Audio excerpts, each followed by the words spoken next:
Tervist! Meie õnneks on maailmas tegutsemas teadlased, antud juhul siis psühholoog Jeffrey Loor ja inimloomuse uurija ehk antropoloog, antroposoof Stephen Parton. Me oleme nende teadlaste abiga leidnud teksti koduleheküljelt ints.com ja see tekst on sulle eluliselt oluline. Saad loomulikult 2 ühes. Saad eesti keele tunni ja teiseks saad teada, mis pärast juhtub niiviisi, et kui sinu mõtted hakkavad kündma üht rada, siis nad sellest vaust biokeemilistel põhjustel välja ei saa, ilma et sa teadlikult moodustad oma sünapsitele uued seosed, õpetad sihikindlalt oma aju ümber. Korrastame teksti ja sina kirjutad, kuidas oma kaeblemisest ja negativismist üle saad. Ruumi on sul selle jaoks 2/3 tagumist A4 ja sinu kaeblemine tuleb sulle selle teksti abiga luubi alla garanteeritud. Pärast selle Loori Partoni teksti läbitöötamist eesti keele õppimise eesmärgil mina ise juba mitu päeva iga kord, kui mõtlen seda, sest ma ise olen dresseerinud oma kõrvade vahe sellesse vakku, teadlikult muudan sõidusuunda, värskendan vagu, töötab päriselt. Ja kui jälle tuleb sama teemaline piiks-viiks, kohe teise vakku, mehed. Eriti siis, kui te olete naised. Esimene sõna, kaebamine, lubage lahkesti ümber teha sõnaks kaeblemine. Me kaebame kellegi peale, me kaebame millegi üle, valitsuse peale, kaebame ilma üle, kaebame aga. Siin on sõna kaeblemine ja kaeblemine hävitab vaimu ja keha. Teadus on, me lisame sõna seda. Teadus on seda tõestanud, punkt. Negatiivne meeleolu on halb meie vaimsele ja füüsilisele tervisele. Miks inimesed siis kurdavad? Kindlasti mitte selleks, et oma rahulolematusega kõiki ümbritsevaid ärritada. Teate küll mõnest inimesest mõnel perioodil, kui endal mast maas hoidute, et lausa käppa maha ei saaks. Kui negatiivsus koguneb, tahavad nad, meil on stilistiliselt parem kasutada käänet selle välja elada, ehk siis, kui sa elad seda välja, siis sa oled protsessis. Sul on siis pidev väljaelamine. Kui sa ütled selle välja elada, siis sina räägid ühe korra oma hädaoru tühjaks tehtud. Nii siis selle välja elada. Ja sina ei taha olla prügikast ega puksivõtt. Ma ei tea, miks küll. Me arvame, et pingete väljaelamine N teeb end kohe paremini. Ahah, teeb enesetunde kohe paremaks, üks variant. Aga meie saame pigem väljenduda väga heas eesti keeles pingete väljaelaja tunneb end kohe paremini. Just, ei tee paremini. Teadus näeb selles argumendis aga mitmeid tõsiseid vigu. Ehk siis sa pigem oled kaebleja kõrval tunnistajaks, mismoodi ta adresseerib oma vagu ajama seda hala.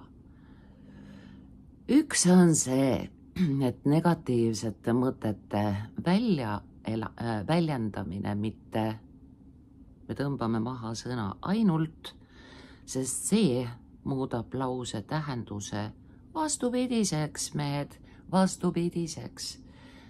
Mitte ei too leevendust korras, vaid halvendab ka kuulajate heaolu. Psühholoog Jeffrey Loor, kes on uurinud emotsioone, ütleb, pettumuse väljaelamine on nagu emotsionaalne peeretamine. Ei ole eesti keeles peerutamine, meil on eesti keeles küll variant peeru laskmine, aga ka peeru, peeru siis pilbas, mis pannakse ilma elektrita majapidamistes seinaprakku, ta põleb, et valgust anda, peerg ehk pird, ja selle kohta on meie rahvuseeposes Kalevipoeg suisa lausa suur lootus. Küll kõik peerud kahel otsal lausa löövad lõkendama, küll siis Kalev koju jõuab, teate küll, peeruvalgel.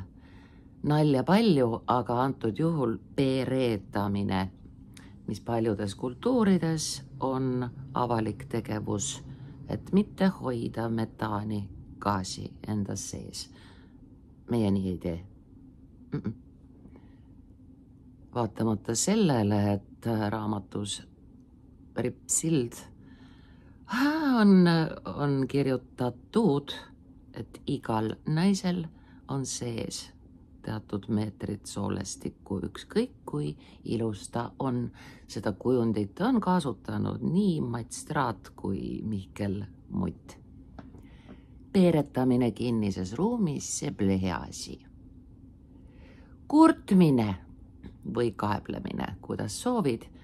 Kurtmine mõjutab negatiivselt nii sinu enda kui ka su sõprade ja kolleegide tuju, aga pidev negatiivsus on ohtlik ka enama pärast. Kaeblemine on kahjulik ka sinu vaimsele tervisele ja see on teaduslikult tõestatud. Inimloomuse uurija Stephen Parton selgitab, et kaebamine,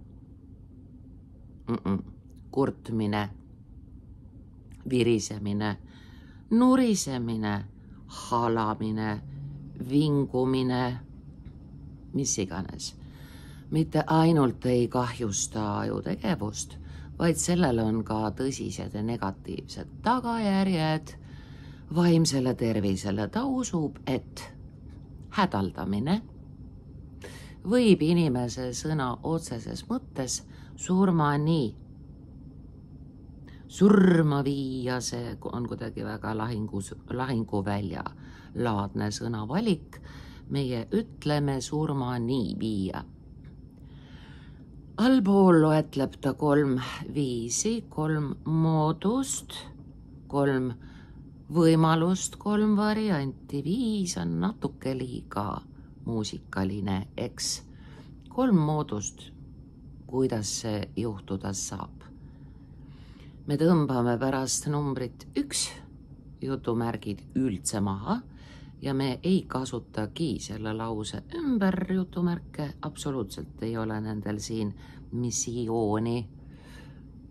Koos töötavad närvirakud on alati omavahel ühendatud. Teame? Bartoni sõnul on see üks esimesi neuroteaduse õppetunde, mida uus tudeng peaks õppima. Me toome jutumärgid alla. Meie aju koosneb paljudest närvirakkudest, sünapsitest, sünapsit, sünapseid, sünapsite, tugev T, laadivaheldus, vältevaheldus, kõik juhtub. Sünapsitest, mida eraldavad sünaptilised lõhed. Meile meenutab lõhe hinnalist toidukala. Me pigem kasutame sõna pilu. Doktor Google viib meid Tartu Ülikooli koduleheküljele, kus jutustatakse meile sünapsite vahelistest piludest. Ülihea materjal sulle, kes sa tahad asja põhjalikumalt uurida, on ka Gustav Adolfi gümnaasiumi kodulehel. Seal võrreldakse nii närvide kui siis ka biokeemiliste sünapsite toimimist. Väga soovitan. Enne kui järgmisel korral viirisema hakkad, tuletad meelde hoidud. Niipea, kui millelegi mõtlete, saadab üks närvirakk selle pilu kaudu kemikaale teisele, luues seeläbi silla, mille kaudu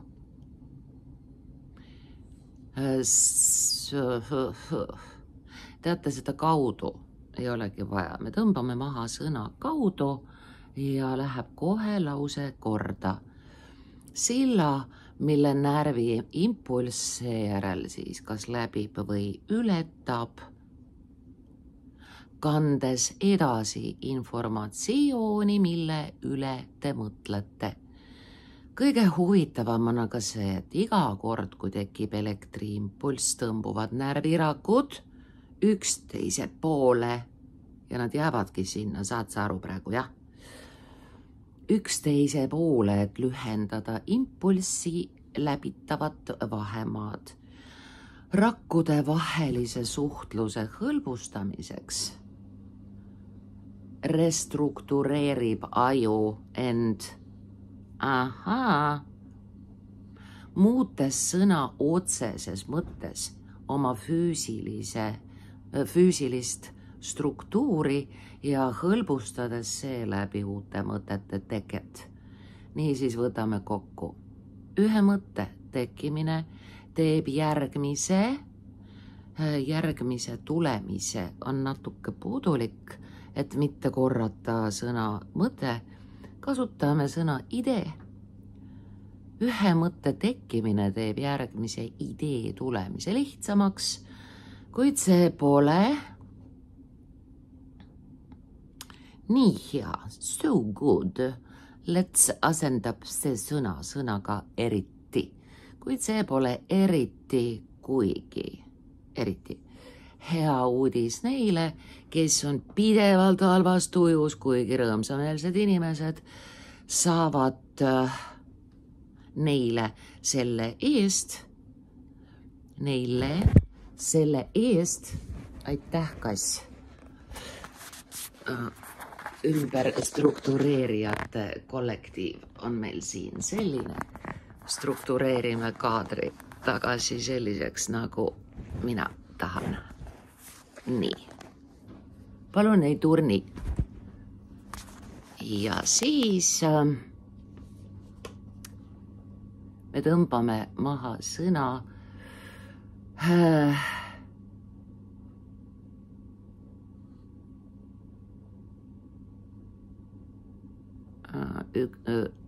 nii, ainult tõmbame maha.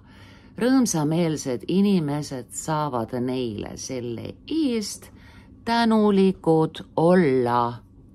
saab väga hea lause. Saame virisejatele tänulikud olla, sest see ainult tugevdab, seekord jätame sõna ainult alles. See ainult tugevdab nende positiivset mõtlemist. Sõna ja side sõnalause alustajana ei ole hea, väga hea on aeg. Aja suure tähega, aja jooksul läheb see veel hullemaks, mitte ainult. Negatiivsete mõtete kordamine mitte ja me asendame sõna ainult üksnes. Mitte üksnes ei vii uute negatiivsete mõteteni, vaid need võivad sind isegi lihtsal õues jalutamisel ootamatult tabada. Kogetud, lähed ennast klaarima, asju selgeks mõtlema. Mul käib see enamasti sõnniku käruga ja teadlikult soovid puhastuda, lõõgastuda pärdiku peas, peatada selle asemel künnad koos käruga täpselt seda sama vagu, mis tähendab seda, et sa oled ennast juba ära dresseerinud. Barton. Ja teisisõnu, kui sul on kogu aeg halb tuju, siis su mõtted teevad asja järjest hullemaks. Not ainult kogu aeg. Järjest hullemaks. Barton ütleb, et sünapsite, tugev te,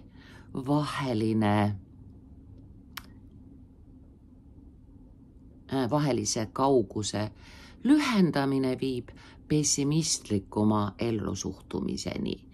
Jutumärgid eesti keeles algavad alt, negatiivsete mõtete seeria koondab närvirakkude paare, mis peegeldavad teie pessimistlikke kalduvusi. Ja maha lause läheb täiega peale sõnaga kui, suure tähega. Kui on aeg mõte kujundada, siis kujuneb see, millel on kõige lühem vahemaa. Saate aru? See on nii loogiliselt vastik. Kuidas me sõdgume rada, mida me kõige vähem tahaksime? Valib selle raja, millel on kõige lühem vahemaa läbida ja mis seetõttu suudab sünapsite, tugev tee, lisaks me kirjutame kokku sünapsite vahelise pilu kõige kiiremini ületada. Seega hakkavad pessimism ja meeleheide optimismi üle võimust võtma. November ka veel. Teiseks, sa oled see, kellega sa suhtled. Me ju eesti keeles ütleme ka juba sajandeid. Ütle, kes on su sõbrad ja ma ütlen, kes oled sa ise. Mis on ka põhjus, miks me kõik hästi sageli kiitleme oma nimekate sõpradega. Miks me tervitame avalikus ruumis tuntud inimesi, keda me päriselt ei tunne. Me ühendame ennast soovitud vaibi kandvate persoonidega. Mina ka, igas mõttes. Su aju häälestub negatiivseks mõtlemiseks ümber, mitte ainult kõigest üksnes pidevate negatiivsete mõtete, vaid ka pessimistlike inimestega suhtlemise tõttu. Aga miks see juhtub? Jutumärgid algavad alt. Yes! Kui näeme kedagi emotsiooni kogemas, olgu see siis viha, kurbus, õnn, ja nii edasi püüab meie aju sama emotsiooni taas luua, kujutades ette, mida teine inimene tunneb. Te isegi kujuta ette, et ta tunneb ka teise looma, linnu, taime, janu, valu, nukrust. Jah, see toimub ajus sarnaste närvisünapsite aktiveerimise kaudu, mis võimaldab teil kogeda seda, mida te enda ees näete. Seda protsessi nimetatakse empaatiaks. Kui inimene on väga empaatiline, siis ongi tema tõunimetus suisa lausa empaat, kui ta tajub teise inimese ja looma ja linnu ja lille läbielamisi üdini, siis on ta super empaat, kes ei tahaks olla sigma empaat lausa. Ei ole fakt. Seda protsessi niisiis nimetatakse empaatiaks, nii areneb inimestel karjamentaliteet ja sama kehtib ka massilise naudingu kohta, mis tekib näiteks muusikafestivalidel. Massipsühhoos, massimentaliteet, karjamentaliteet, kurb, kogu sinu erilise, imelise ainulaadsuse juures, ka sina oled lihtsalt kariloom.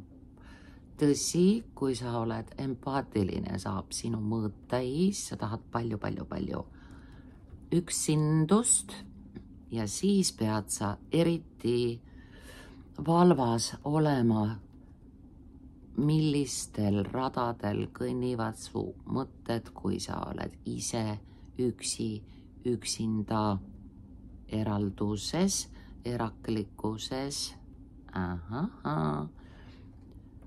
Pidev kõrvade vaheline kodutöö on see. Sama kehtib ka hilisõhtuste koos viibimiste kohta. Nüüd läheb asi naljakaks.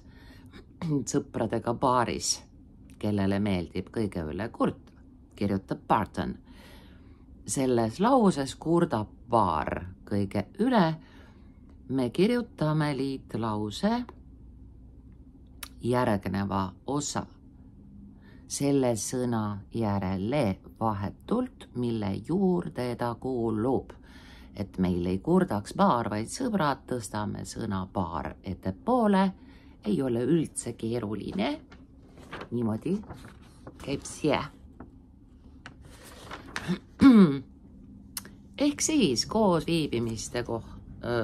viibimiste kohta baaris sõpradega, kellele hästi meeldib kõige üle kurta, kirjutab Barton. Õppetund on järgmine. Kui tahad pessimismist üle saada, ümbritse end õnnelike inimestega, kes su aju armastuse jaoks tõmbame maha juhtmega. Jutumärgid eesti keeles algavad alt, seovad. Leia mõni. Kolmandaks pärast numbrit 3 ja punkt ehk 3 on tühik. Stress hävitab teie keha. Kõik eelnev on suurepärane argument negatiivsest mõtlemisest loobumiseks, et säilitada oma vaimne tervis. Barton ütleb aga, et kaeblemise, mitte kaebuste, kaeblemise vältimine mängib füüsilise tervise säilitamisel üliolulist rolli. Jutumärgid sõidavad alla, kui teie aju saadab. Ei ole nii palju teietada vaja, me tõmbame järgmise teie maha. Teie aju saadab närvirakkudele selgelt samadele ju enda omadele. Vihaseid signaale muutub jälle teie. Okei, las seekord jääb. Immuunsüsteem haavatavaks. Me jääme haigeks, kui me oleme kurvad. Kui me oleme kurvad, siis me muutume hirmu pärast vihaseks ja vihastame ise enda haigeks. Ei ole vaja.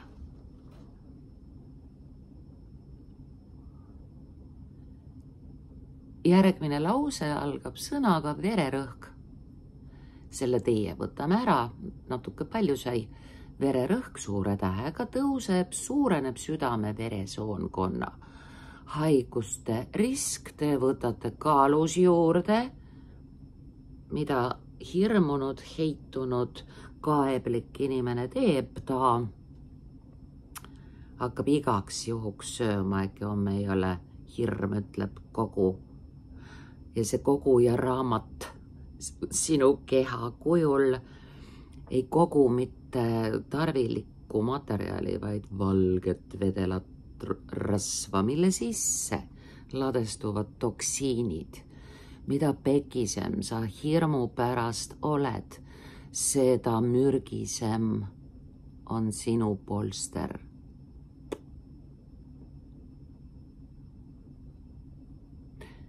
Te võtate kaalus juurde, teil võib tekkida diabeet ja hulk teisi sama ebameeldivaid haigusi. Süüdlaseks on stressihormoon kortisool. Kui oled täis negatiivseid mõtteid, lased, võtame oma ära. Eesti keeles me ei kasuta seda oma ja teie mai nii palju. Lased frustratsiooni välja, kahjustades seeläbi oma mälu ja õppimisvõimet, pärssides immuunsüsteemi, nõrgestades luid. Miks on vanadel vihastel luu hõrenemine? Hirm teeb hõredaks. Ahaa. Põhjustades kaalutõusu, kõrget vererõhku, südamehaigusi ja muid tõsiseid probleeme. Põhineb ints.com taandrida ei ole materjalidel punkt ehk siis lõpp on seesugune, kuhu ma näitan? Paber paistab läbi, ma pean silmas seda siin. Saigi nii. Kulla kallis. Kui sul on vaja teha ebameeldivat tööd, tee see ära esimesena, kuni sa ei ole veel vilunud enese lepitamises ebameeldivate kohustustega.